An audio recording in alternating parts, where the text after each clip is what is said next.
Good day, students. Today we are going to be having a calculation from the last practicals. You remember there is a question from the previous practical that asks you to calculate the concentration of each of the dye from the mixture. And you also remember you had two dyes that were given to you, methyl orange and bromophenol blue, and each of them you calculated their concentration from tube 1 to tube 5. And you use the wavelength of maximum absorption for each of the dye to determine the absorbance of these various concentration in each of these tube.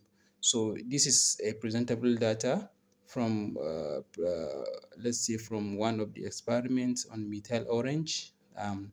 We have the concentration from tube 1 to tube 5, and also the absorbance, assuming these are the absorbance values. So we are using this absorbance for the sake of this explanation, and you in your own practicals you had what you have may not be similar to this, or may be entirely different. Okay, so this is for the purpose of the class to understand.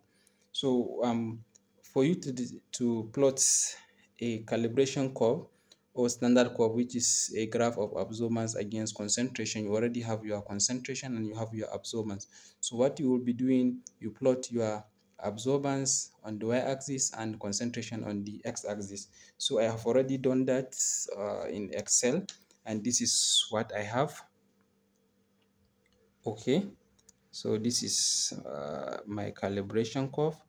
You have absorbance against concentration. This is absorbance.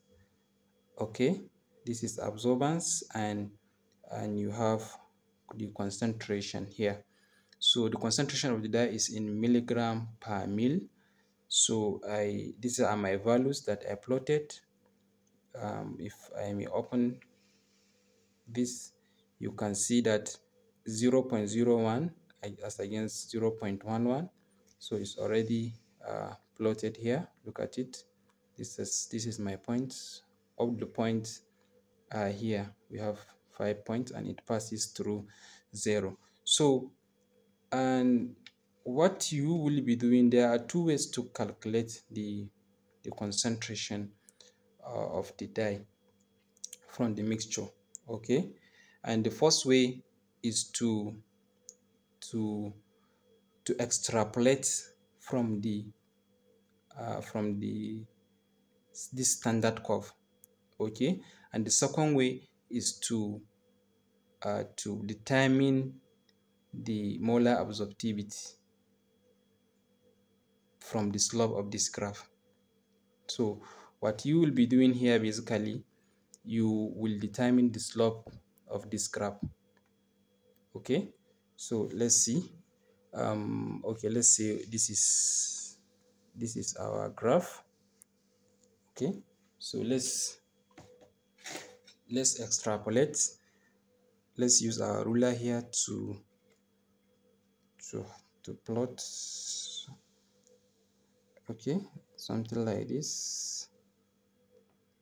Okay, and something like this to the y-axis now. Okay, roughly this is what we have. So if we are going to do y1, we are going to do y1 minus y2 all over y1 minus y2 all over x1 over x2. This is going to give us our what? Slope. So look at it. This is our y1 should be, this point is at 0 point what, 0 point, the absorbance 0.58. so this is equals to y2 is what, y1 is 0.58 minus y2. Okay, this is started from 0, so our y2 is 0. Okay, all over x1, which is this value 0.05 minus, it started from 0, so our x2 will be 0, right? So what do we have? We have 0.58 minus 0 is still the same value divided by 0.05. So what we are getting here is 11. When you use your calculator, 11.6. Look at now the unit. You remember this is absorbance. It has no unit, but the concentration axis has unit, right? It's in milligram per mil, but it's in the denominator, so it's going to like invert itself. So you have what? Mil per milligram as the unit of our slope. So how are we going to now determine the molar absorptivity? You remember from the Beer-Lambert's law, we have absorbance is equals to molar extinction coefficient times concentration times path length. So when you rearrange this, you have A is equals to molar extinction coefficient times path length times the concentration, and you plotted absorbance against concentration. So this will look like y equation of straight line. Y is equals to mx plus the intercept, right? So you plotted absorbance concentration. If C is your concentration, x now, so m will be your slope. So this slope that you just calculated is your m. So how does it look like? And we have our intercept b is 0. Okay, our intercept is what? 0. So our molar extinction coefficient times the path length will be our slope, right? So what you have here, molar extinction coefficient times the path length is now equals to what? This value, 11.6 mil per milligram, right?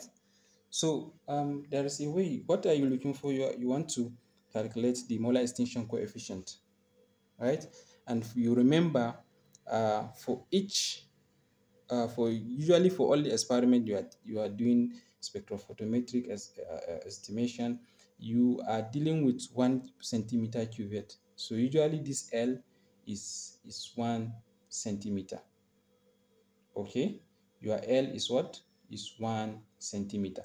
So if you have now molar extinction coefficient times 1 centimeter, right, is equals to 11.6 mil per milligram, right? This is what you have, right? So, and when you divide both sides by 1 centimeter, and it means you multiply by 1 over centimeter, right? So centimeter will cancel centimeter, and you have what you have, your molar extinction coefficient to be 11.6 mil, right,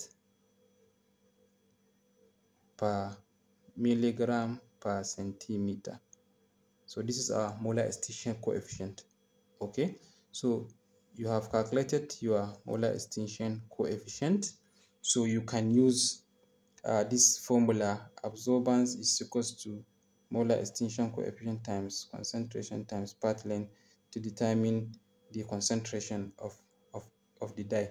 But before you do that, there is what you are going to do. You need to have some calculations here. Okay,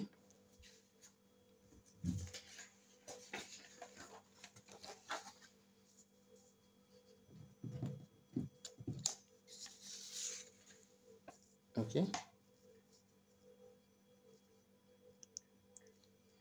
so something like this. Now the calculation of the amount of each of the dye, right?